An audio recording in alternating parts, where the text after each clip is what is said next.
আর আদেশের সাথে কত বড় মুনাফিকি, কত বড় ধোঁকাবাজি।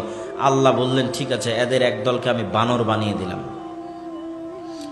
এখানেই বিজ্ঞানীরা ভুল করেছে। বিজ্ঞানীরা দেখেছে যে মানুষের ডিএনএর সাথে বানরের ডিএনএ সবচেয়ে বেশি মিলে। তার মানে মনে হয় মানুষ আগে বানর ছিল, আস্তে আস্তে মানুষ হয়েছে। কিন্তু ইসলাম বলছে সম্পূর্ণ উল্টাটা। ইসলাম কি বলছে?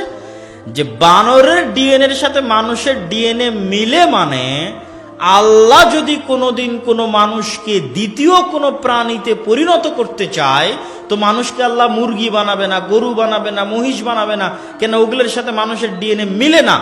মানুষকে যদি আল্লাহ মনে করে এক রাতে দ্বিতীয় কোনো প্রাণীতে পরিণত করবে, তাহলে শরীরের মধ্যে সামান্য পরিবর্তন করে দিলেই সকালবেলা মানুষ উঠে দেখবে সে বানর হয়ে গেছে। বলেন নাউজুবিল্লাহ।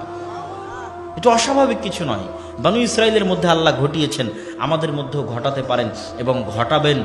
এটা হাদিসে এসেছে, বানু ইসরাইলের সাথে যা হয়েছে এই উম্মতের সাথেও তাই হবে।